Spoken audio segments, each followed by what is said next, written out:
don't think they believed he would come back at this level. So I have a feeling he will stay. But Marcus Rashford wants to play for Manchester United.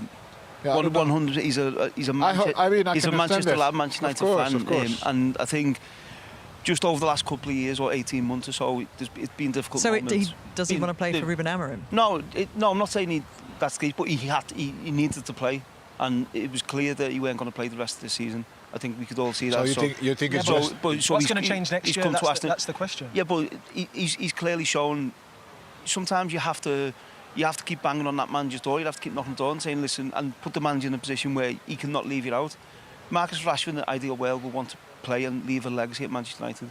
Whether that's possible, I don't know, but that's what I'd love to see. We'll get back to Wazir in just a quick second, but remember, if you like this video, please like, share and subscribe, and don't forget to click the notification button so that you know when the next Big D video hits. And as ever, if something is on your mind, if something is bubbling up inside of you that you need to express, please express it in the comments. The Big D reads all of the comments, and he's always interested in what is on your mind. Anyway, in this little clip, it's actually a nice little snippet that the Big D discovered quite recently, that Wayne Rooney, Clarence Seedorf of all people, Daniel Sturridge, and Ashley Young, one of the most underrated players for Manchester United, have a little chat about Marcus Rashford and his form for Aston Villa and whether or not he's going to play for Manchester United again.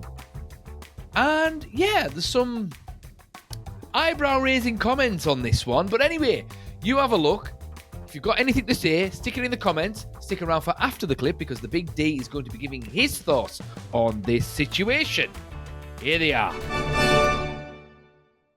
And we know Wayne wants Marcus Rashford back to Manchester United. Daniel, from what you've seen about how his performance tonight and across the season, I think he's got more assists than any other Villa player since he arrived. He's been galvanised, clearly. Do you think he would want to stay here and continue his journey with this team? I don't know what he plans to do. I think every player wants to be on the football pitch, and they want their manager to have total belief in them as a football player. You know, he's been in these moments previously at Manchester United where he's playing week in, week out and feels full of life, and I think since he's joined Aston Villa, we're seeing that version of him again. This season, in the earlier parts, he wasn't himself, but I think now we're truly seeing him, you know, come back to himself again, playing with confidence, enjoying himself, which is important. So whatever he chooses to do next season is up to him and the manager and Manchester United too. Likes him. He's starting him over Watkins again tonight. Yeah, I mean, the future's in Manchester United's hands at the end of the day because he's their player. He's here on loan, but he's going to have options, of course, if Manchester United don't want him. But if I'm Manchester United and I'm looking at him and how he's performed here, you've got to say, we've got to figure out how we can make this work. Let's also say, I don't think anybody needed to see him now, how he plays. I mean, Rashford is a great talent, and probably it's more the club that needs to pull themselves together to understand how to, you know, value these players. I've been criticizing him from far. I mean, if you have somebody like him on the team, how can you not make him feel important enough to make the difference for you? That was, you said it right. Here he's getting that love, so if Man U wants to bring him back, they will definitely need to make sure that he will feel important. But this is what I was saying before when I was saying the Aston Villa need to attract, to keep continuing at the top level, they need to be able to attract top players.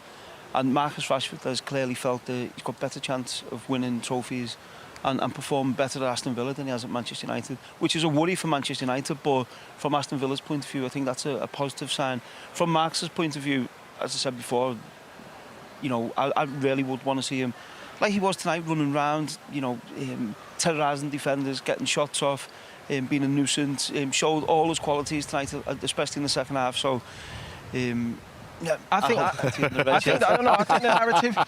the narrative before he came here was he's not the same player though.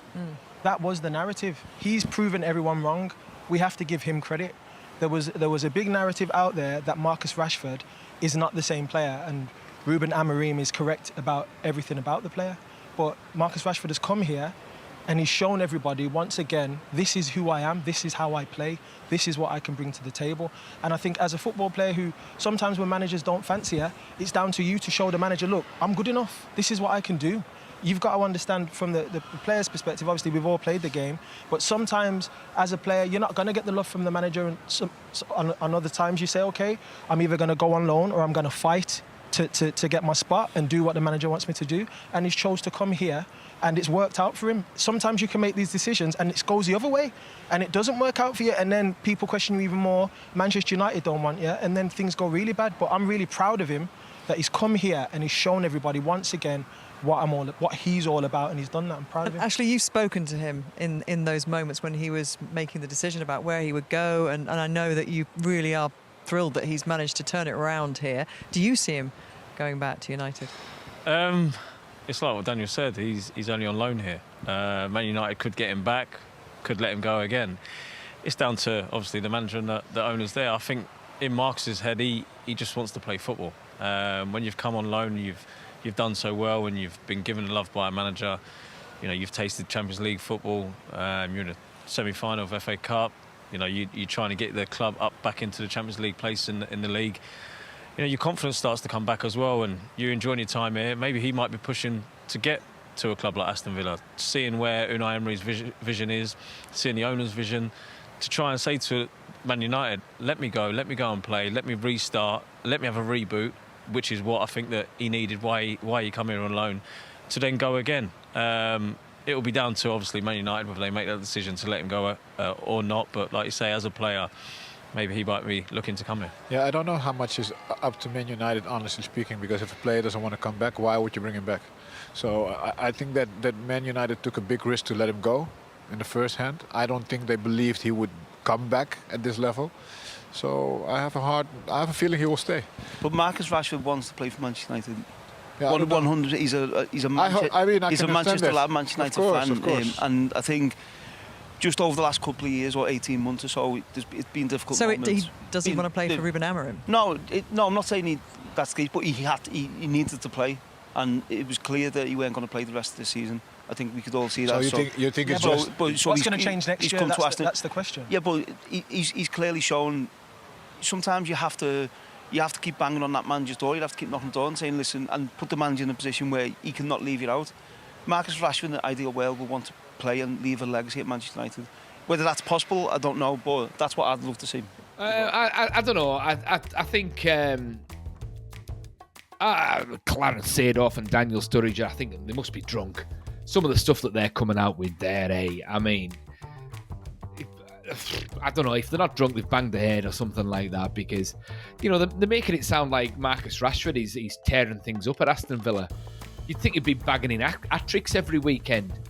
What, you know, those stats there, what is it, a goal involvement 50% of the time while he's there at Aston Villa? And I mean, that's not necessarily the Marcus Rashford of old, as people were going on about. Personally, as a United fan, even though we've been crap, I haven't missed Marcus Rashford at all. Not at all. I'm actually glad to see the back of him. Even still, there's nothing he's done at Aston Villa that says to me Marcus Rashford should be playing for Manchester United next season. Not in any way, shape or form. I've watched him for the past 2 years. He's been rubbish. Absolutely rubbish. In Tim Pot Ten Hag's first full season, he was a world beater. He was. I'll give credit where credit's due, because we played the game to his style, and fair enough. But Ruben Amorim has been adamant he's playing United in the way that he wants them to play it, and Marcus Rashford doesn't suit that. And he hasn't done anything whatsoever to suggest that he can get back into Man United's team, especially when they buy a couple of new players, a couple of new attacking players. It ain't happening. It ain't happening. And I can't see Ineos taking a chance by keeping him on and paying him 350 grand a week to just bang in 4 goals and 5 assists every 15 games. Not worth it. Nah, get rid. Bye. Done and dusted. Maybe he wants to play for Manchester. I don't even think he wants to play for Manchester United. So I think Wayne Rooney's been the optimist. I really like Wayne. He's an absolute legend. He's brilliant.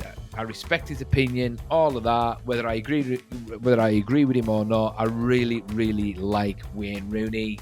He just seems like a really good bloke, to be honest. I bet he's cracking on a night out, you know. But I think he's just being optimistic there when he's saying that Marcus Rashford really wants to play for Man United. I think that ship sailed a long time ago. I think he's had enough at United. And yeah, I take his point that maybe he's looked at the chessboard, so to speak, and looked at United and thought, nah, I'm not going to do anything here, so I want to go somewhere else. But and fine, that's absolutely fine. But he's gone to Aston Villa, and I wouldn't say he's done anything that's been absolutely amazing. No way. Not for the money that Aston Villa are paying for him. Because Aston Villa, don't forget, are paying about 75% of that 350 grand a week in wages. Nah, I can't see it. I can't see it at all. Seedorf, why can't you make Marcus Rashford happy? Because he's not good enough to make happy. If it was Cristiano Ronaldo, you work something out. Like prime Cristiano Ronaldo, fair enough. You do something, you adjust something. For a player of that calibre, fair enough. But Marcus Rashford isn't that good. No way at all. And you can see why Clarence Seedorf hasn't really done much in management. Maybe he realises that he hasn't got anything to offer in management, coming out with nonsense like that. But anyway, I was so bored by listening to some of those guys that I was just looking at the situation and thinking, who was a better player, Clarence Seedorf or Wayne Rooney? That's an interesting conversation to have. Who was the better player? Because Clarence Seedorf, as a player, not as an opinionated pundit, was an absolute world beater. Was he better than Wayne Rooney? That's a good question. That's a good question. I would say Clarence Seedorf was a box-to-box midfielder. Wazza was a number 10. Interesting. I honestly don't know. I don't know. I'm going to leave it to you guys. Thoughts in the comments, and let the Big D know what you think. Who was the better player, Clarence Seedorf or Wayne Rooney? Thoughts in the comments, and tell me why. And the Big D will see you in the next one.